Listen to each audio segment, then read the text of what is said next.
Hello, Bravehearts and CoachMaddHatter's, and welcome to Part 4 of the CoachMaddHatter's. Well, it ain't coffee; it's in the afternoon for Part 4. So it's the ComfySofa conversation series. I was to myself, Part 4, and it instantly said, "Well, it's the series, ain't it?" So here we are. Welcome. Hope everybody's doing all right. Those of you all that will find yourselves in front of this.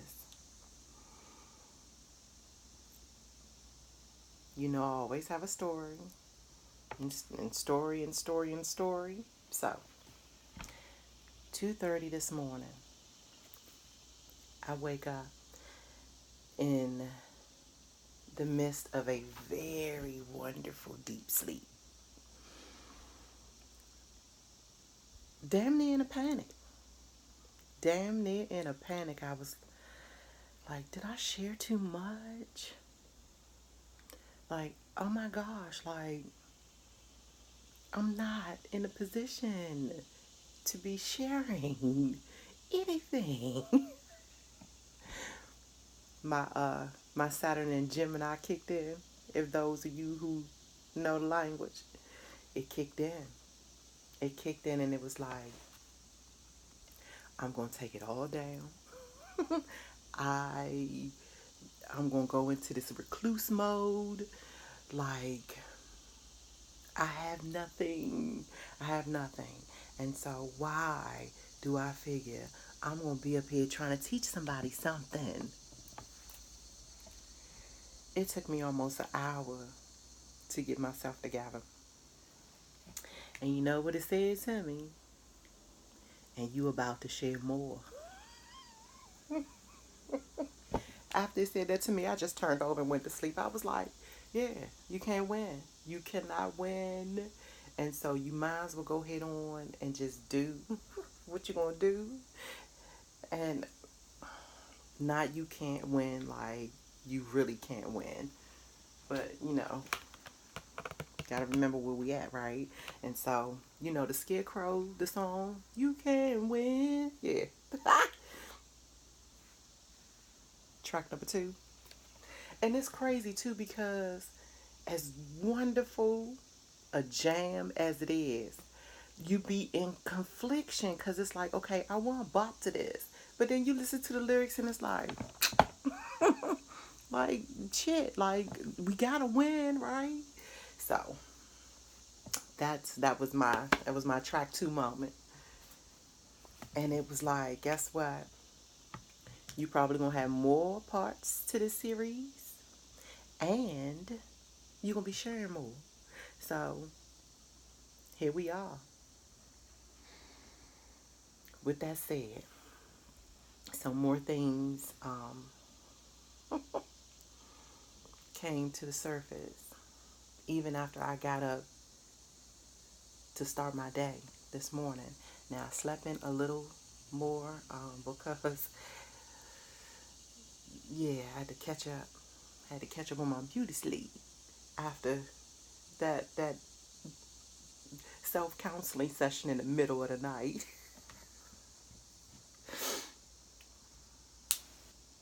The first thing that I'm going to share is a little behind the scenes information of why not only am I mustering up the courage to put quite a bit of what I'm learning in the public domain, but also part of the foundation to why the Coach Mad Hatter's Underland University and Radio is birthed in the first place. 1987, 17 years old, and me and my husband, but he wasn't my husband yet. He was my beau. He's my soon-to-be husband. We were still rather young. This was before the children. We were on our way to meet up with some of my friends from high school. They used to meet at Rinaldi's. the bowling alley, yeah, Kenworth at Rinaldi's, which my son tells me still popping. So shout out to the Rinaldi's crew. Um, we never made it. We never made it to the bowling alley because we were in a head-on collision with a drunk driver, and this was before it was this safer thing to wear seatbelt. Let me say it like that. Um, and so I had on no seatbelt, and I'm not sure how to describe this, but I'm gonna try. Okay, so can like going, we're on, and I'm so bad with streets, but like right in front of the Pepsi Cola plant. You know, when you going to get on, like as it transitions into Kenilworth Avenue, right there where it's a little weird Tuxedo Road, like you can loop de loop to get on 50. This is for those that are familiar with the DC, Maryland, and Virginia area. So we coming out of DC, going into Maryland, right at the Pepsi Cola plant where it crosses Route 50. There's a little weird, like if you're coming from the opposite direction, like you can cross over that little loop before you going around. Tuxedo, I'm so bad with this. Please forgive me. But oh boy, like didn't realize that he ain't like go all the way across. So he was coming up like we on the this is like the freeway. Yeah, folks who know what I'm talking about. He's coming up the yeah, so we met him because it was dark, and before we really realized that he was literally coming, because we thinking like he getting ready to cross, so the headlights are going to go on cross us before we get to him. By the time we realized, boy, oh boy, was coming up the, on the highway, on the fucking highway. It was too late. Bam. So I had no seatbelt on, and yeah, all this got all fucked up. And so that's one of the reasons why it's Mad MADD. Instead of it just being Mad Hatters, it's Mad MADD, because I became, as life went on, a mom against drunk drivers.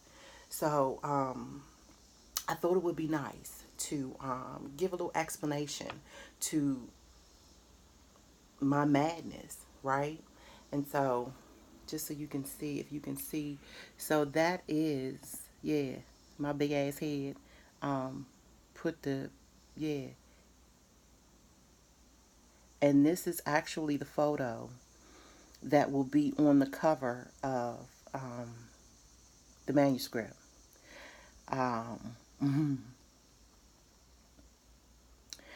Mainly because with me being so young when that happened, I didn't really pay attention to the physicians when they said, as you grow older, your injuries are going to begin giving you complications. And even if even if you're outside the skin on your outside and all that stuff heals, you will still have escalating complications. I paid in no mind. And what made it so interesting is that even months after um, the accident, my mother-in-law was not yet my mother-in-law, but she was still pulling slivers of glass with tweezers, mind you. Now, what made it so wonderful is because she's a careered RN. So like she wasn't squeamish with that shit either. Like she took the tweezers and broke the skin and pulling slivers of glass out of my forehead. Like for a while, and I'm amazed these days because there is no, you know what I mean? Like you can see a few, but like it was all fucked up. And so for a while, I figured that I was gonna have like this big scar area, and I don't. But the invisible journey to offset some of the side happenstances as a result of having such a massive frontal lobe trauma. And if anyone is familiar, and trust me when I say it is loads of information if you are interested in finding out what happens long term to a trauma of that caliber. My ability to recollect is one of those things. Even to this day, there are folks that say, well, TC, you don't remember woo woo woo. And then, but what's interesting is that if I try hard enough, and I'm telling you, I rely heavily on my invisible guides, because it's like, help me remember that, and it will pop in. And then, and I mean, sometimes, unfortunately, it's days after, so I don't never get a chance to get back to the person and be like, yeah, okay, I remember now. But often, even with my children, like, Mom, you don't remember? No. And then there are days when I remember everything crystal clear, and it boop. So, needless to say, that is one of the reasons why I became such an avid journaler.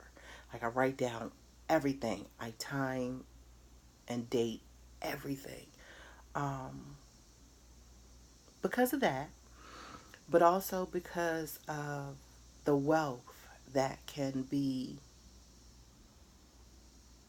bestowed inside of one's journal. I often marvel at, like, the explorers, and especially those back in the day, like when they were excavating, like, for the first time, like the Egyptian Sphinx, and like back in those days when letter writing and journal keeping was truly a thing. That was the activity that separated the men from the boys, to tell you the truth. um,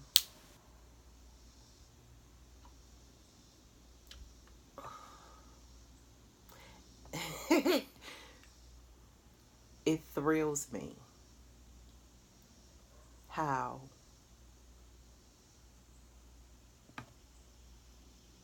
there are some cultures that will take great lengths to collect the journals and letters of folks that they don't even know. Why? Because inside of such correspondence is the nuance of narrative. It allows for the stitching of history to be pieced together. There is so much that our history books have been able to be through the accounts of documentation, whether it's personal documentation or professional documentation. The individuals that make that a high priority, they my kind of people. Like, those are my heroes. Those are my celebrities. Celebrities that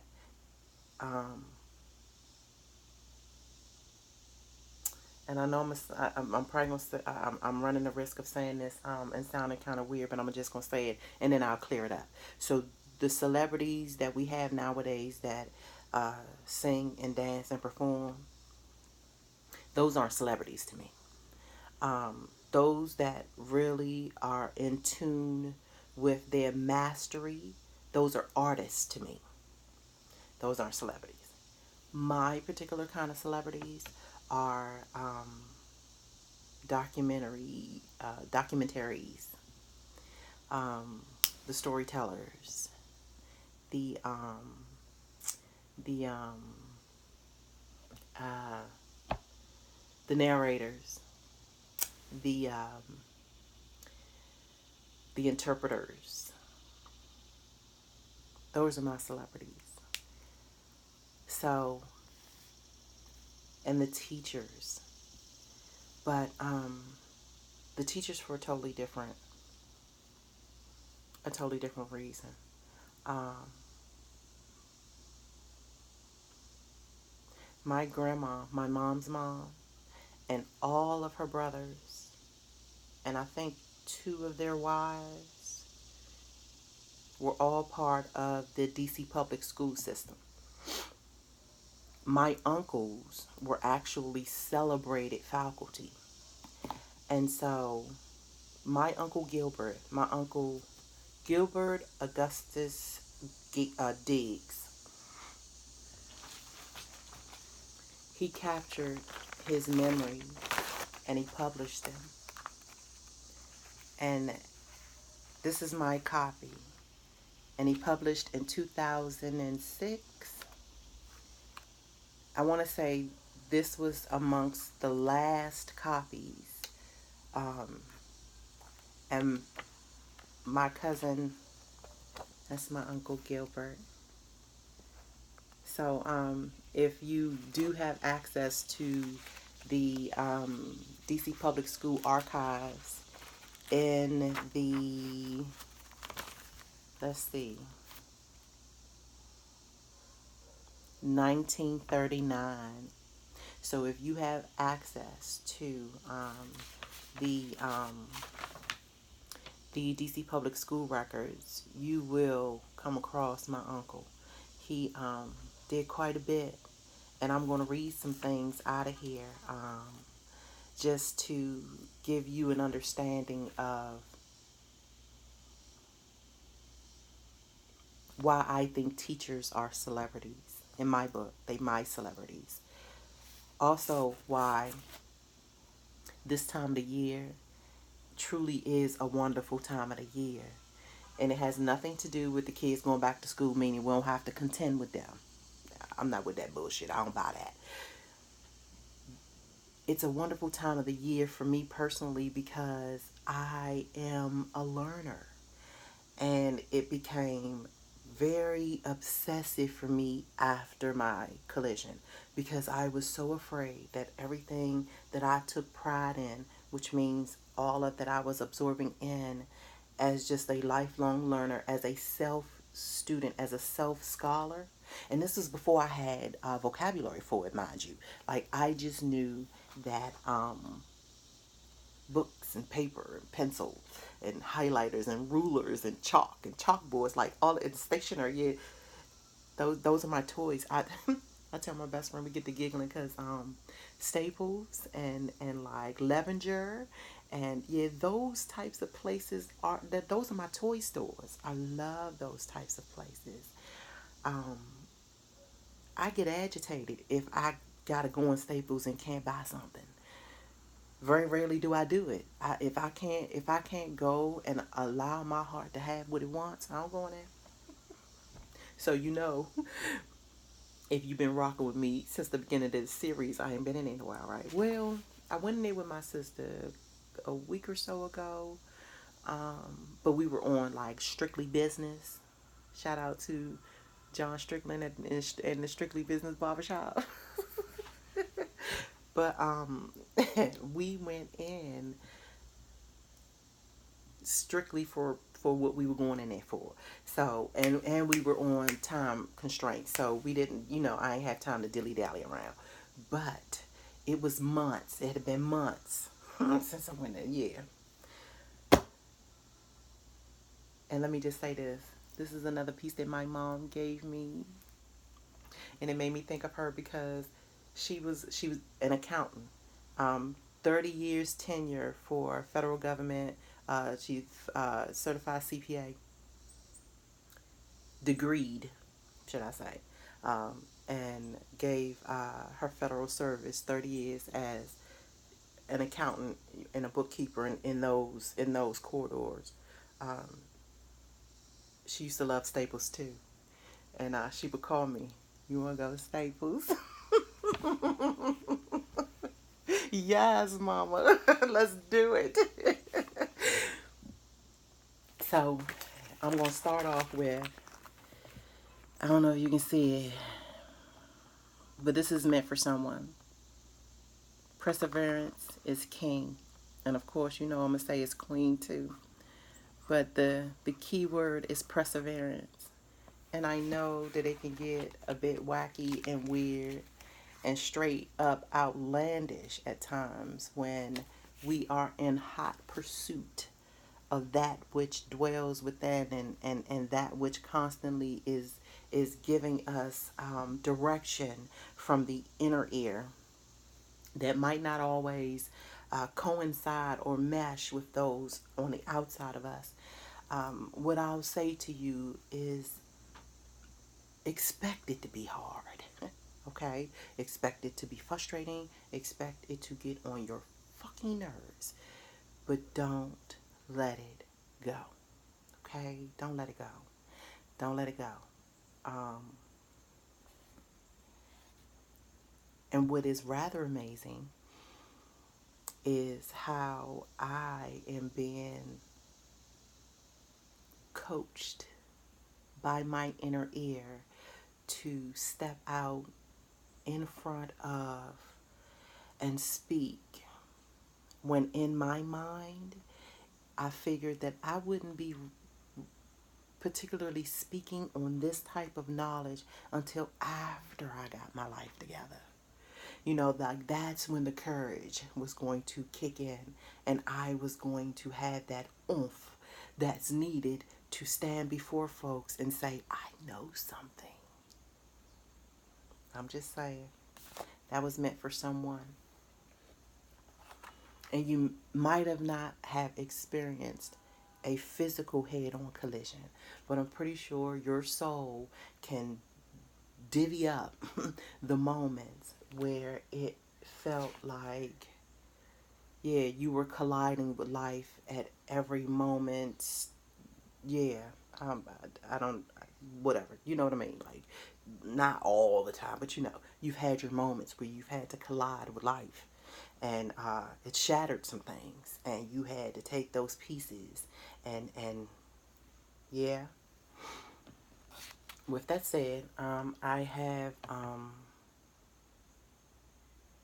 two quotes that I'm going to have serve as my contribution of note to self for this particular portion of the series, as well as I have a little piece that I revamped this morning that's going to also serve in, in addition to, let me not forget, in addition to what I'm going to read from Uncle Gilbert's memories. Okay, so the first quote is considered a Zen proverb, and it's teachers open the door, but you must enter by yourself. And I used to always tell my children, and even when I was a um, beauty academy instructor,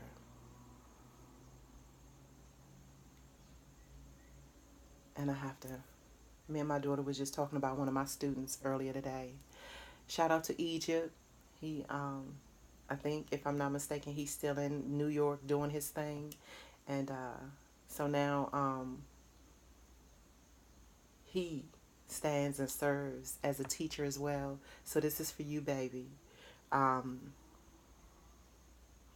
they used to they used to clown me in the academy when I used to part of the theory class. Yeah, they had to bring the journals to class. Oh wait, Miss Thea, why? What is this? Ain't nobody say nothing about nobody need no journals. If you gonna sit in my class, you need a journal. You need to be able to capture all that's going on inside your head as you're learning this stuff, right? So I used to always tell them, the teacher is not responsible for your learning. You are. You literally can teach yourself.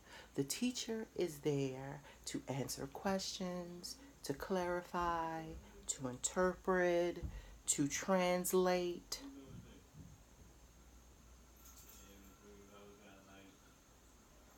That's what the teacher's for. You have to draw it in and absorb it. That's your responsibility. That's your responsibility. You are required to do yourself a favor and get in front of the knowledge. You got to sit with it. You have to sit with it. And I think that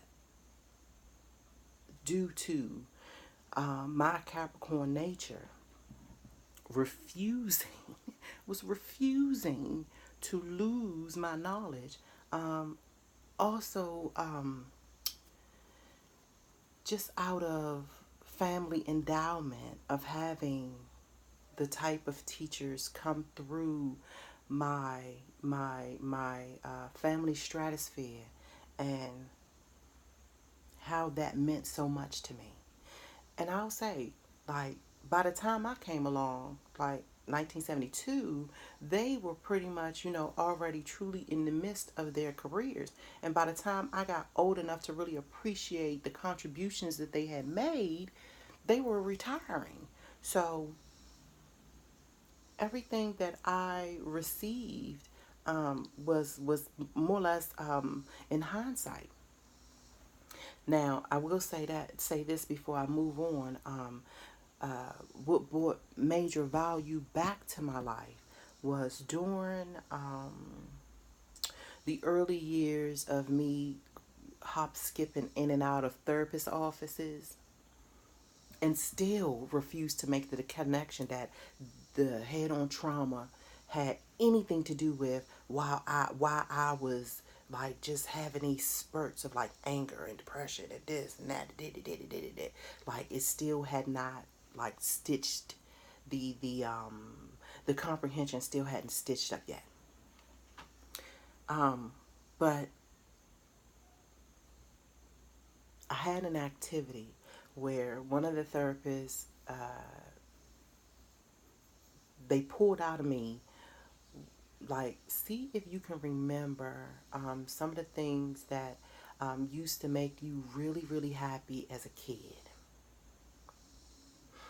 Despite all of the weirdness that you went through as a kid, like, what were some of the things that you used to like to do or used to bring you joy as a kid? And it took a while, interestingly enough. It took a while for me to bring those visions back to the forefront to the point where I could get a feeling out of them. But one of those things was me spending the summers at my grandma's and going through all of her classroom stuff that she had packed up from the year, and how it used to sit in this little room that almost felt like my office. And during the summer, I would have class all over again. I would paste things. I would paste all her little trinky trees and trinkets and stuff, her paper trinkets and stuff back up on the wall. Most of them still had the tape behind them, so I ain't have to worry about all of that. And just stuck it back up on the wall around the room. She had chalkboard in there. She had real chalk in there, rulers, construction paper. She had all of that. And so I would line my teddy bears up, my little bald head baby dolls, and we would have class. And I would write out real live classwork. I would make all my little check boxes and all of that kind of stuff. So when that came back to the forefront, I still tussle with it. I tussle with it. It was like, there's no way I'm going to be what folks would consider a traditional teacher. But I started to pull my love out for teachers, and I started to become their self-appointed advocate.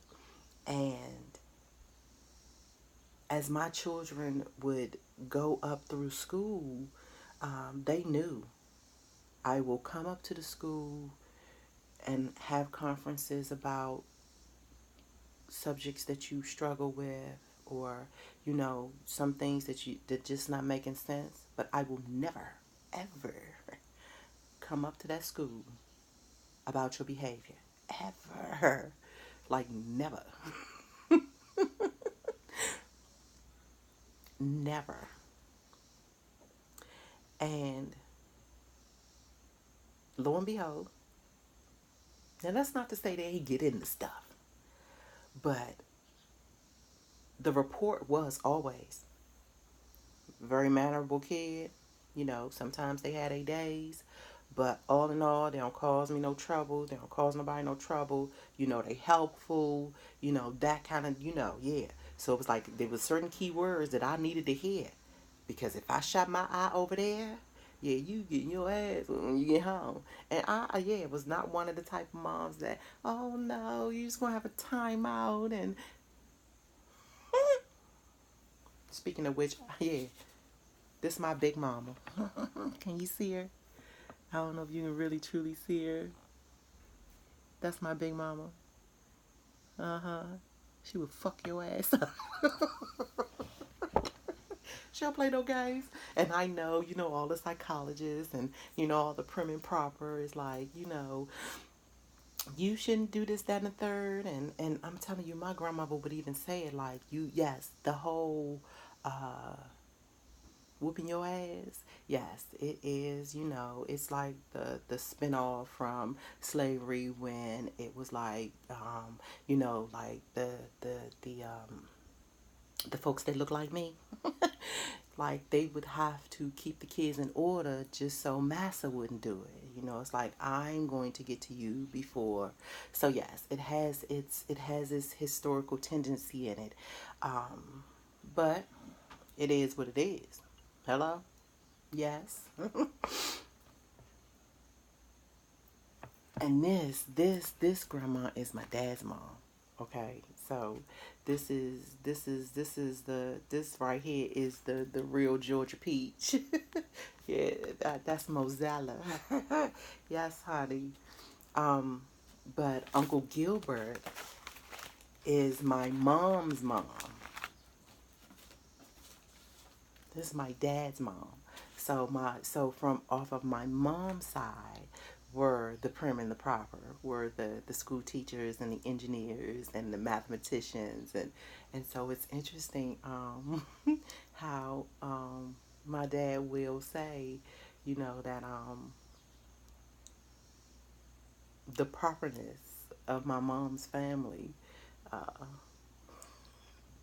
I ain't gonna get into that. Okay. But that's where a lot of my educational lifelong learning, self-teaching, like take your education by the horns type of mentality comes from, because it was always part of my um, mother's side of the family. Like when they gathered for Thanksgiving or for Christmas or Easter, like those were big holidays that they gathered for, and usually they sat and they talked about, what was going on in the classroom, or what was going on, or what was dealing with the school system's politics, in and out, right? Um, and I'm going, because I can ramble, but I am going to get to what Uncle Gilbert had to say, uh, especially from his professional point of view. But the second quote is an ancient African proverb that says, "Woman, man, know thyself, and ye shall know the gods." That quote, even before I knew it was a quote, was a saving grace for me, especially when it was time for me to call back in my memory and be determined that I was to mentally hold on to some things. I had to. And my imagination was one of them. I had another therapist, Mr. Darius Driscoll, and I think I spoke about him before, but I definitely, in the manuscript, wrote about him because he was the only therapist that was truly interested in my imagination. Like, when I told him how things were very detailed and how I can walk through an empty house and within hours have completely placed all furniture, curtains, carpet, wherever there's carpet, some places throw rugs, towel on the floor, fixtures in the bathroom, like completely visualize all of it, sunroom, and it's funny because even inside of my imagination, all depending on like what energy I'm dealing with, I can picture the house in lighting. So there's a certain kind of way I can see the house when it's early in the morning versus how I can see it if it's in the evening and the lights are on. I can visualize all of that. I can walk through it. I can sit and deal with all of the furniture. I can rearrange the furniture. I can change my clothes.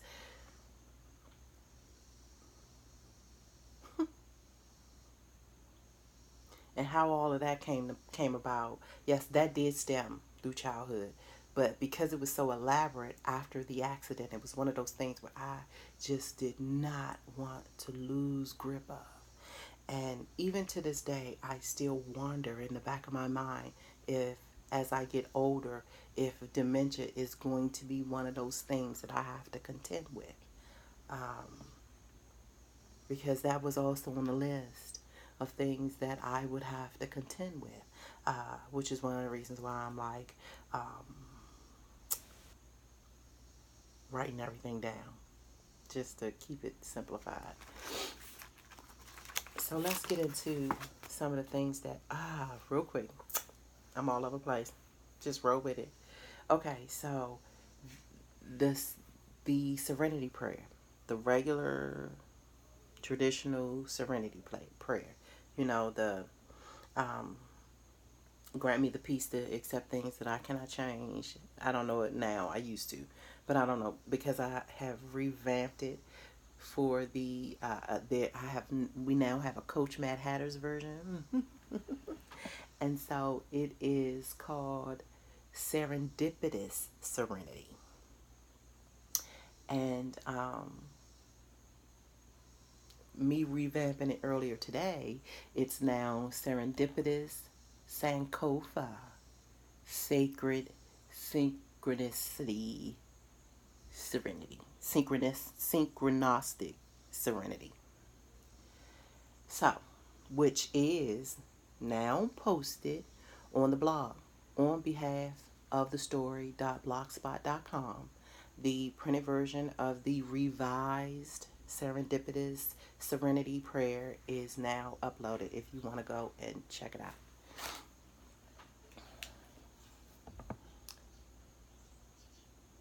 And I wrote it in the terms of me, we, versus just me praying for me. I'm now making it an all-inclusive, more like the collective consciousness. Yes. Granting us the peace that gains the serenity to accept the things that we can, to accept the things that cannot be readily changed, plus the intelligence to know that courage may be replenished whenever it's called upon, plus the wisdom to decode and decipher the differences, as it too is just beyond the proper inquiry. To me, not only does, and I know it doesn't really sound like a prayer, it sounds more like a statement, but it felt a little bit more proactive and more engaging with the divine and the individual. The divine and the individual. Um, so that we could begin to look at certain things a little differently with regards to change. with regards to all that seems like it's written in stone. And what's amazing is that when I think about things that were written in stone, I usually think about King Arthur and Excalibur, and how the sword wasn't stuck in the stone per se. It was just waiting for its true owner to come lift it up out of there. Yes? So everyone who attempted and they weren't able to change the situation by pulling the sword about the stone still didn't mean that the sword couldn't come about the stone. Yes? So that full circles my handle on the teacher-student relationship, and the teacher being the student and the student being the teacher, especially when we're talking about the relationship with self. There will be many times where you will serve as your own teacher. You will serve as your own student. So,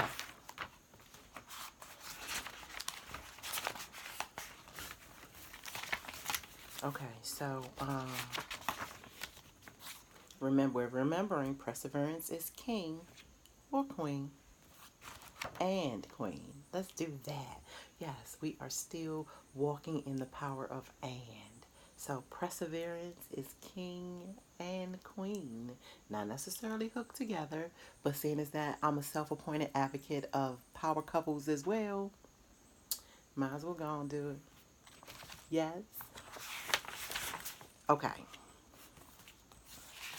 So I am going to read. We are going to get into. We are going to quote. We are quoting. We're now in the quote zone. The quotations zone. Page 33.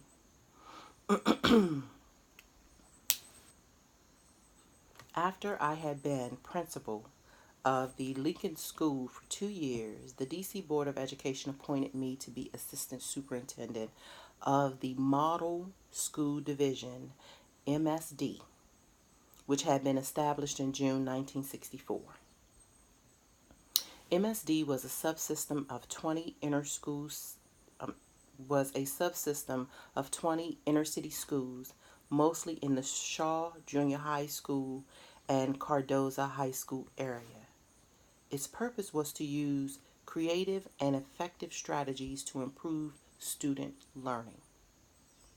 MSD was described in the documents as an across-the-board experiment in curriculum development and management system itself.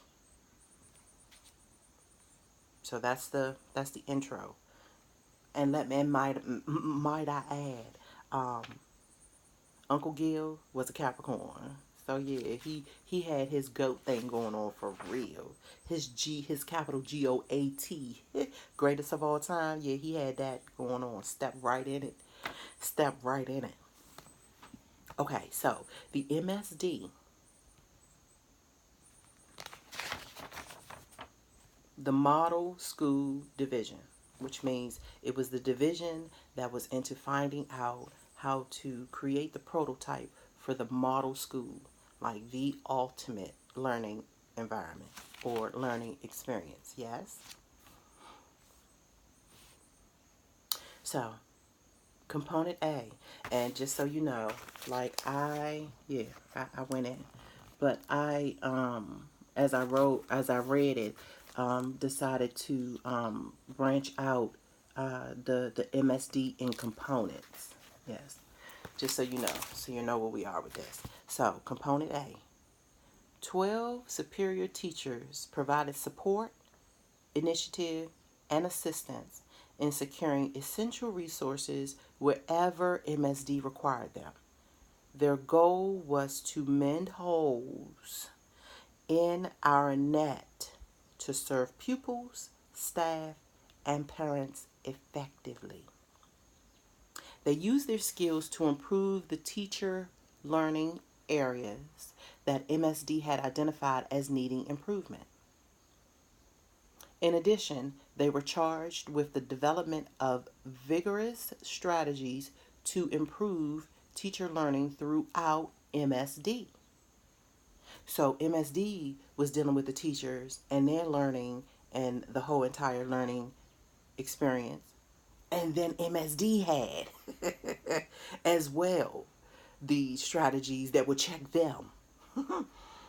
Telling you, we missing out on some things in life. And yeah, my uncle, like, huh. Let me keep going. They underwent continuous staff development in order to fulfill these responsibilities.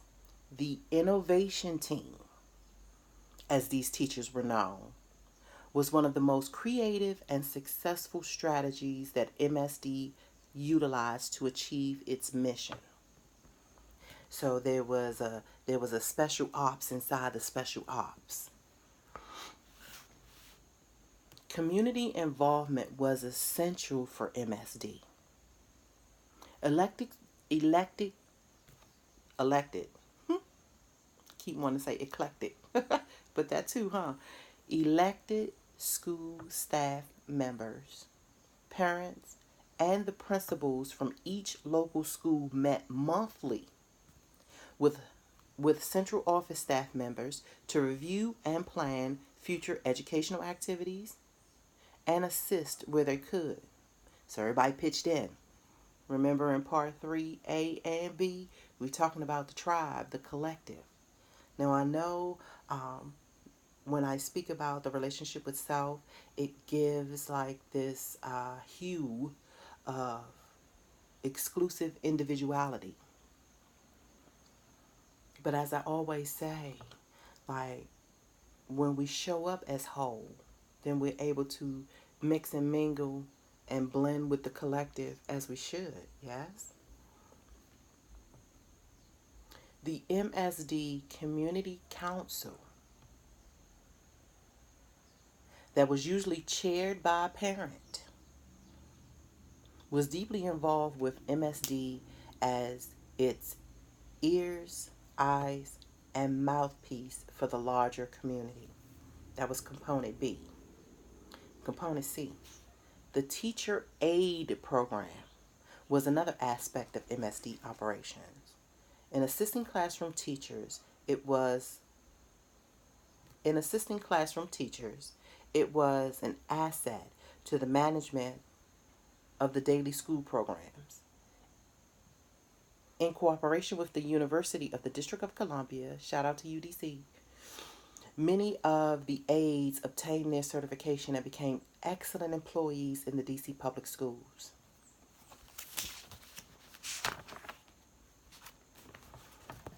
Now, I'm going to say that what I'm about to read next is the foundation to the dynamo effect that I spoke of in part 3.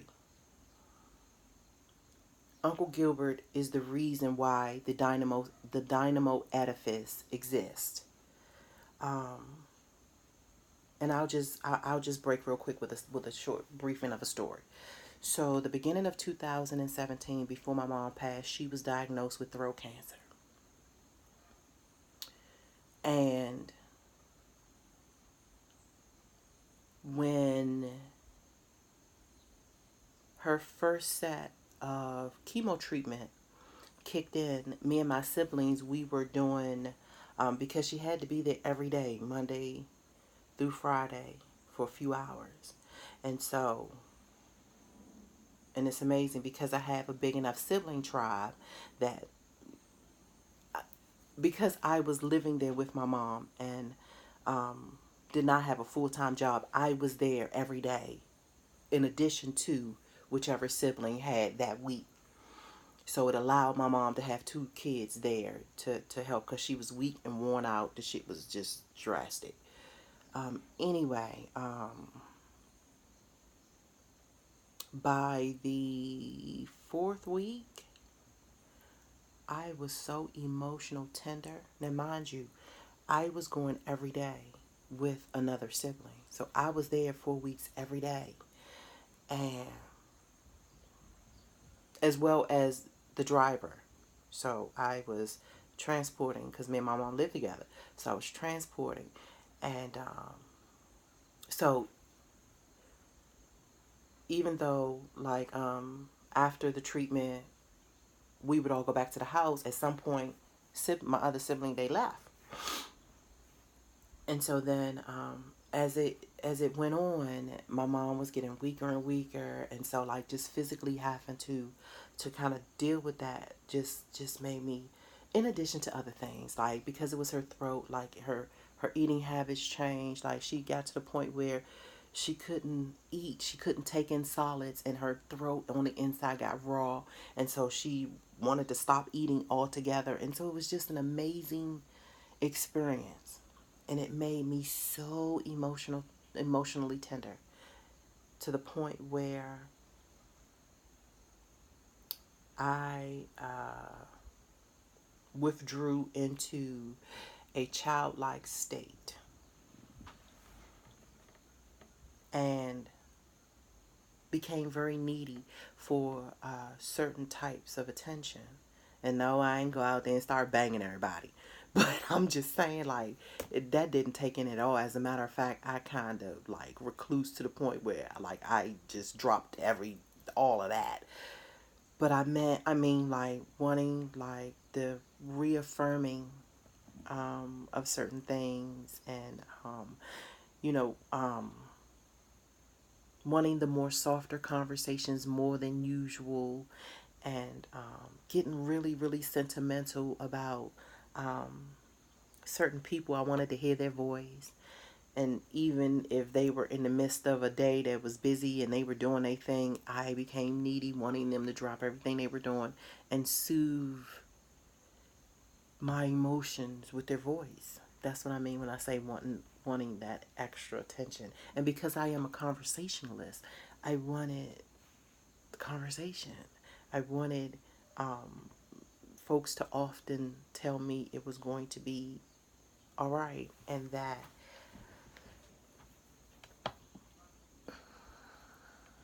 without getting too, yeah, so my cousin, Uncle Gilbert's son, came over one day to check on my mom, and so we were sitting around the living room, and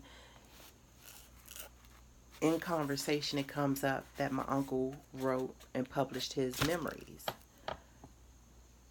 and I instantly perked up,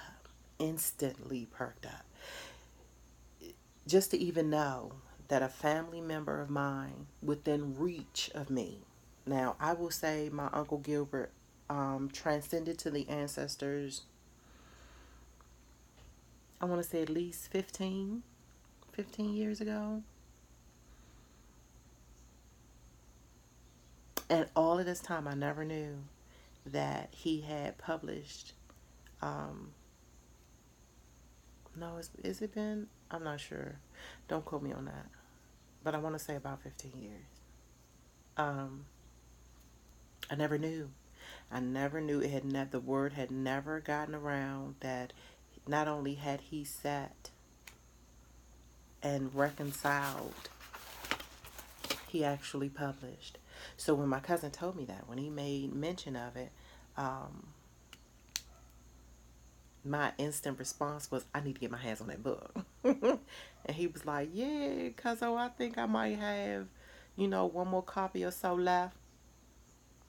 And so my cousin left, and we went on doing our, taking my mom to chemo and things like that. And it didn't slip my mind, but I could feel the excitement of knowing such thing wearing off. And by the time it got time for my big sister Reese to it be her week, she got there, and she still hadn't said she had the book, but she got there, and so this was closer to the end, and so my mom was really, really fragile, so both of us were, maneuvering her into the car, And she calls me Beanie. That's my nickname. So she was like, Beanie, I got Uncle Gilbert's book. It's in my bag. You know, when we get there, I'll give you the book. Instantly perked up again. The whole ride there, I'm driving. You want me to tell you what happened on the ride there? I can't. I was seriously on autopilot, and I was just anticipating. I was like, I can't wait. I cannot wait. And so she handed me this here, and you would have thought it was Christmas. You would have thought it was Christmas. And for 2 weeks straight, this was all that had my attention outside me dealing with my mom. I ain't answer no phone. The babies come over, deal with them. But see, they had already knew the weight of what I was going through. But they never got a chance to meet Uncle Gilbert. So I did make mention that Uncle Gilbert wrote a book and I had the book, but they really didn't understand the weight and the reward of what all of that meant, right? So I treated this like a textbook. Class was in session. It was time for me to not only learn about my family, my blood, my lineage, but it was, and not only was it time for me to get a better understanding of the male Capricorn, it was time for me to find me. It was time for me to sit and have some solace and some serenity about me. The gift, the treat, was that inside of these pages, baby, was a strategy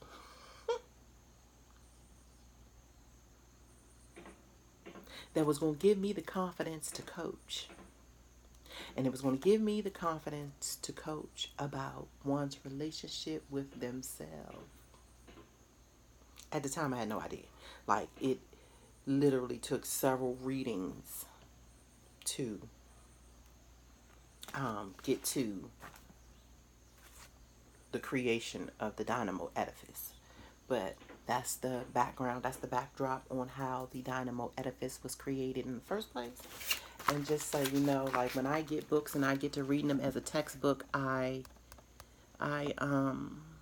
date them, just so I'll know, when the knowledge came to me, and it'll help jog some of the memory and give me exercise to offset the whole nature of my head-on collision. So, we're now back in the quotation zone. The main goals of MSD in random priority included to show appreciation for services, to communicate clearly and completely, to concentrate efforts, to promote high levels of student achievement, to exercise creativity, to enrich levels of opportunities, to promote positive parental involvement, to encourage and develop community support, to evaluate efforts, to advocate high levels of performance, to use varied feedback for assessment,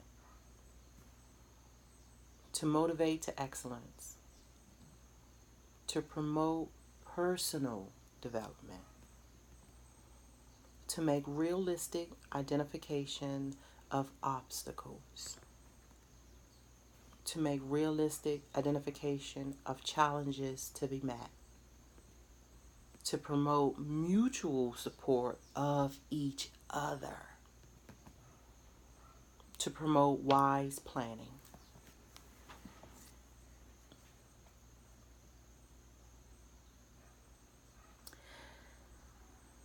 And so, as history will have it, documented and proven, the model um,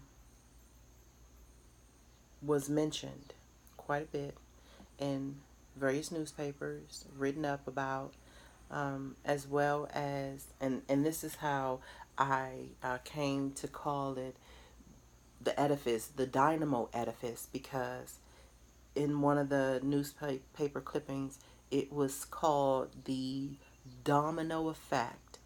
The domino effect of the MSD was amazingly persuasive. And the amazingly persuasive part is the part that like hung to me like Bastian when he started reading about Atreyu. That was my link, because reading this was amazingly persuasive for me too. And so sitting and reading it was almost like my Uncle Gil was a version of my Atreyu.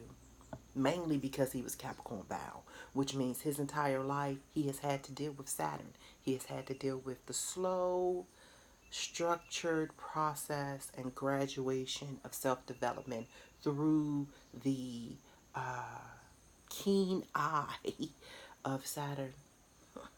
It's not an easy task. So, I will go on. I'm just real quick. I'm going to read um,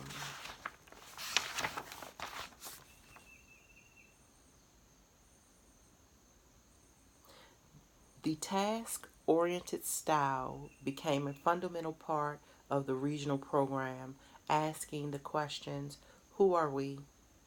Where are we? Where do we want to go? What are the obstacles? How do we surmount the obstacles?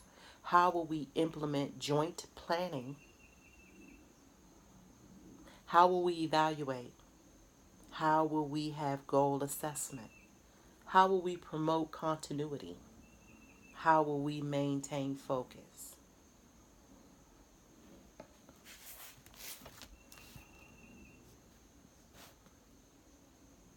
And I'll end it with this. I retired from DC. I retired from the DC school system in 1977 after 38 years of service. And except for that very first day in 1939, I've enjoyed every moment of my career. Without a doubt, the assumption of responsibilities and the tasks for development of the educational abilities of our youth is indeed serious, demanding, complex, and challenging, but ultimately quite rewarding.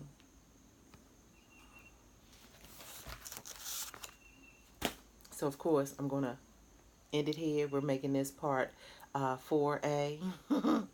Absolutely my dedication to the most wonderful time of the year. Yes, the baby's about to step into the schoolhouse and get some newness, and so they can transcend and evolutionize self. I'm hoping that even if us as parents are not in daily tune, that with our seeds, that we are sending love through the cosmos that will reinforce their protection and their sense of focus, and will be like I like to say, I can't even think of the word right now, but just soothed and blanketed in the telepathic value that we think about them a lot, and that we send out commands and instructions into the ethos to ensure that the travels are safe and without major event or hiccup. And so I'll also say that those on the road to seek wisdom, and that and are truly engaged and have an activated journey to become closer with self, that we are students too. And so it should be a wonderful time of the year for us because the newness of self is upon us. It awaits us. And so with that said, I'm going to end it here. And we going to get ready to do part 4B. And I think I'm going to go ahead on and ride it out, but I'm not sure because I do allow the day to unfold as it will. Yes? So until next time.